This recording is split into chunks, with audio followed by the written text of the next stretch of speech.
अस्सलाम वालेकुम। आज हम डिस्कस कर रहे हैं इलेक्ट्रिक पोटेंशियल। इलेक्ट्रिक पोटेंशियल को एक्सप्लेन करने से पहले मैं एक्सप्लेन करता हूँ ग्रेविटेशनल पोटेंशियल एनर्जी।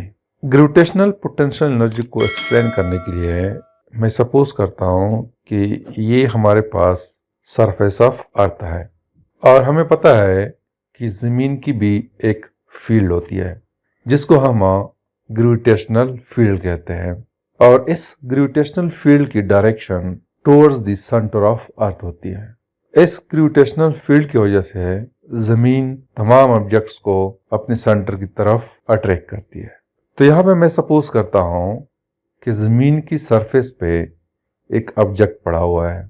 जमीन की सरफेस पे इस ऑब्जेक्ट की एनर्जी 0 है, क्योंकि हमें पता है कि एनर्जी जो है it can be define as कि the ability of a system to do work. अगर कोई सिस्टम है उसमें ये एबिलिटी है कि वो कुछ काम कर सके तो उसमें एनर्जी होती है। तो जमीन की सरफेस पे इस ऑब्जेक्ट के पास ये एबिलिटी नहीं है कि वो कुछ काम कर सके, तो इसका मतलब यह है कि इसकी एनर्जी 0 है। अब अगर हम ऐसा करें कि इस ऑब्जेक्ट को जमीन की सरफेस से उठा के सम हाइट एच तक ले जाए, तो इस हाइट तक ले जाने के लिए हमने इस ऑब्जेक्ट पे वर्क किया है। तो ये वर्क डन जो हमने इस ऑब्जेक्ट पे किया है ये स्टोर हो जाता है एज ए एनर्जी, और इस एनर्जी को हम कहते हैं ग्रेविटेशनल पोटेंशियल एनर्जी। जब हम इस ऑब्जेक्ट को इस हाइट पे ले जाते हैं तो ले जाने के बाद ये ऑब्जेक्ट इस काबिल हो जाता है कि वो कुछ काम कर सके। इट मीन्स कि इसके पास एनर्जी है। अब ये वर्क डन जो हमने किया है ये ग्रेविटेशनल फील्ड के खिलाफ किया है, तो ये वर्क डन स्टोर होता है as a gravitational potential energy. तो यहाँ पे इस ऑब्जेक्ट के पास एनर्जी कैसे आ गई है? हमने इस पे काम किया है। कैसे काम किया है? अगेंस्ट द ग्रेविटेशनल फील्ड हमने काम किया है, तो तब जाके इस ऑब्जेक्ट के पास ग्रेविटेशनल पोटेंशियल एनर्जी आ गई है। अब अगर ये ऑब्जेक्ट डाउनवर्ड मूव करे तो इसकी ग्रेविटेशनल पोटेंशियल एनर्जी डिक्रीज होती है। जब इन the direction of gravitational field अगर ऑब्जेक्ट मूव कर रहा है तो उसकी पोटेंशियल एनर्जी डिक्रीज होती है। या अगर हम कहें कि हम उसको लेके जाते हैं इन the direction of gravitational field, तो तब भी इसकी ग्रेविटेशनल पोटेंशियल एनर्जी कम हो जाती है। वो उस वक्त इंक्रीज होती है जब हम अगेंस्ट द ग्रेविटेशनल फील्ड काम करें, उसको अगेंस्ट द ग्रेविटेशनल फील्ड एक पॉइंट से दूसरे पॉइंट तक ले जाए, तो इसकी ग्रेविटेशनल पोटेंशियल एनर्जी इंक्रीज होती है। अब हम क्या करते हैं कि जमीन की सरफेस या अर्थ को हम रिप्लेस करते हैं बाय पॉजिटिव सोर्स चार्ज। इस जमीन को रिप्लेस करते हैं बाय पॉजिटिव सोर्स चार्ज, और ग्रेविटेशनल फील्ड जो जमीन की वजह से है उसको हम रिप्लेस करते हैं बाय इलेक्ट्रिक फील्ड। चूंकि चार्ज की वजह से जो फील्ड प्रोड्यूस होता है उसको हम इलेक्ट्रिक फील्ड कहते हैं। और ये ऑब्जेक्ट जो है इसको हम रिप्लेस करते हैं बाय अनदर चार्ज। उसको हम रखते हैं एट ए पॉइंट ए, और पॉइंट ए को हम कंसीडर करते हैं at the boundary of electric field. अब इस पॉइंट ए पे हम कंसीडर करते हैं कि चार्ज के पास कोई एनर्जी नहीं है, 0 एनर्जी। अब अगर हम ऐसा करें कि इस चार्ज पे हम वर्क करें, इसको मूव करें from point A to point B, हम यहाँ पे इलेक्ट्रिक फील्ड के खिलाफ अगर काम करें तो ये काम इस चार्ज में स्टोर होती है as a electric potential energy. तो इस पॉइंट बी पर चार्ज के पास जो इलेक्ट्रिक पोटेंशियल एनर्जी है इसको हम कहते हैं इलेक्ट्रिक पोटेंशियल। यहाँ पे हम पॉइंट ए को कंसीडर करते हैं कि ये इन्फिनिटी पे है। इन्फिनिटी का मतलब यह है कि फील्ड से बाहर अगर कोई पॉइंट हो तो उसको हम कंसीडर करते हैं कि ये इन्फिनिटी पे है। यहाँ पे हमने बाउंड्री पे लिया है, यहाँ पे एनर्जी हमने 0 कंसीडर की है, और इन्फिनिटी पे एनर्जी 0 होती है। तो यहाँ पे पॉइंट ए हम कंसीडर करते हैं कि ये इनफाइनाइट डिस्टेंस पे है। तो जब हम चार्ज को ए से बी पे ले जाते हैं तो वर्क डन हम करते हैं, और ये वर्क डन स्टोर होता है as a electric potential energy. तो इस चार्ज के पास एक कूलम चार्ज हम कंसीडर करते हैं कि ये चार्ज जो है ये 1 कूलम का है। इस 1 कूलम चार्ज के पास जो एनर्जी है इसको हम कहते हैं इलेक्ट्रिक पोटेंशियल। तो इलेक्ट्रिक पोटेंशियल को हम यूं डिफाइन करते हैं कि the electric potential energy per unit charge is called electric potential.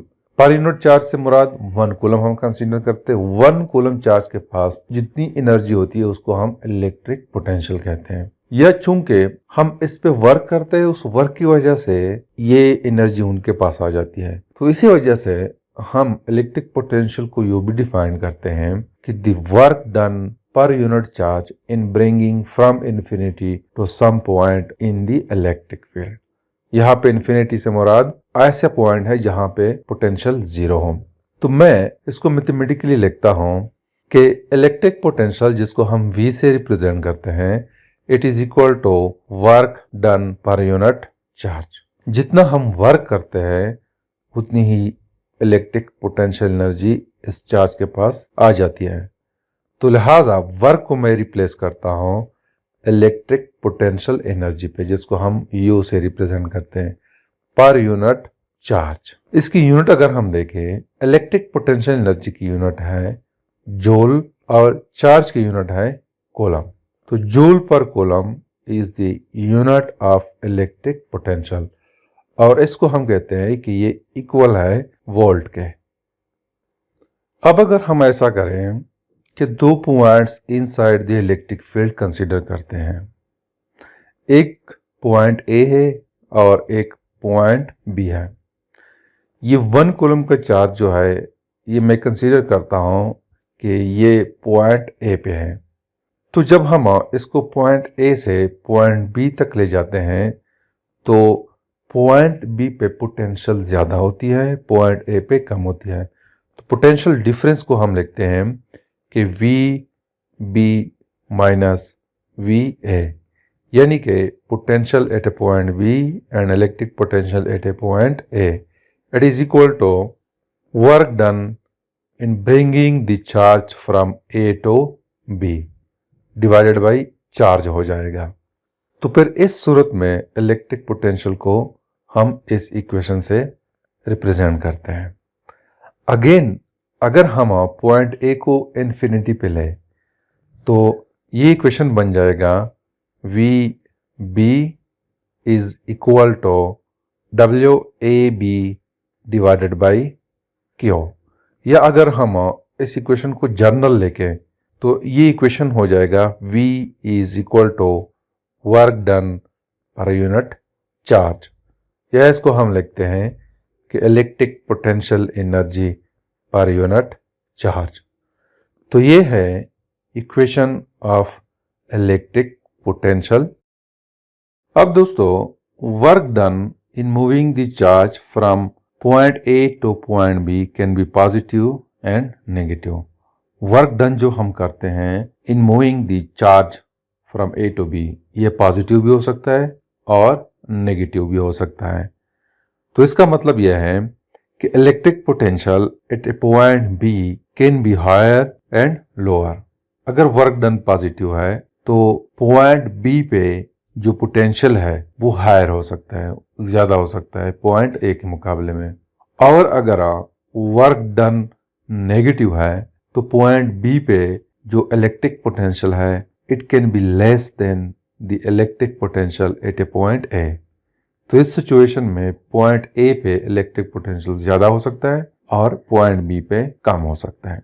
तो इसको एक्सप्लेन करने के लिए मैं सपोज करता हूं कि लेट्स सपोज हमारे पास एक आइसोलेटेड पॉजिटिव सोर्स चार्ज है जिसकी वजह से इलेक्ट्रिक फील्ड प्रोड्यूस होता है। तो इस सिचुएशन में हम एक पॉजिटिव टेस्ट चार्ज को पॉइंट A से पॉइंट B तक ले जाते हैं। तो मीन्स कि यहाँ पे हम इलेक्ट्रिक फील्ड के खिलाफ काम करते हैं, और जब हम फील्ड के खिलाफ काम करते हैं तो इलेक्ट्रिक पोटेंशियल एनर्जी इंक्रीज होती है। तो मीन्स कि पॉइंट B पे इलेक्ट्रिक पोटेंशियल ज्यादा है और A पे कम है। यहाँ पे जब हम इलेक्ट्रिक फील्ड के खिलाफ काम करते हैं तो ये काम पॉजिटिव कंसीडर किया जाता है, क्योंकि पॉजिटिव चार्ज और पॉजिटिव टेस्ट चार्ज एक दूसरे को रिपेल करते हैं, तो हमें एक्सटर्नल फोर्स की जरूरत होती है। हम उस पे काम करेंगे तो तब जाके इसको हम पॉइंट ए से पॉइंट बी तक ले जाते हैं। तो इस वर्क डन को हम पॉजिटिव कंसीडर करते हैं, जो कि इलेक्ट्रिक फील्ड के अगेंस्ट है। तो इस सिचुएशन में पॉइंट ए पे इलेक्ट्रिक पोटेंशियल कम है और पॉइंट बी पे इलेक्ट्रिक पोटेंशियल ज्यादा होता है। इसके बरअक्स अगर हम सोर्स चार्ज को नेगेटिव कंसीडर करें, जिसकी वजह से जो इलेक्ट्रिक फील्ड प्रोड्यूस होती है इट इज रेडियली इनवर्ड, उसकी डायरेक्शन इनवर्ड होती है। तो इस सिचुएशन में अगर हम पॉइंट ए पे पॉजिटिव टेस्ट चार्ज रखें तो it will be attracted towards the negative charge. तो फील्ड ही इस पे काम करती है, हमें एक्सटर्नल फोर्स की जरूरत नहीं है, हमें वर्क डन की जरूरत नहीं है। ये वर्क डन किया जाता है बाय दी इलेक्ट्रिक फील्ड। इस वर्क डन को नेगेटिव कंसीडर करते हैं। और जब कोई भी ऑब्जेक्ट फील्ड के डायरेक्शन में मूव करता है तो उसकी पोटेंशियल एनर्जी डिक्रीज होती है। यहाँ पे चूंकि इलेक्ट्रिक फील्ड है और चार्ज मूव करता है from A to B which is in the direction of electric field, तो पॉइंट बी पे electric potential energy per unit charge, जिसको हम इलेक्ट्रिक पोटेंशियल कहते हैं, कम हो जाती है। तो यहाँ पे वर्क डन नेगेटिव होता है और इसी वर्क डन की वजह से electric potential energy per unit charge कम हो जाती है। मीन्स के पॉइंट बी पे इलेक्ट्रिक पोटेंशियल कम है और पॉइंट ए पे इलेक्ट्रिक पोटेंशियल ज्यादा है। तो this is something about the electric potential. Thank you.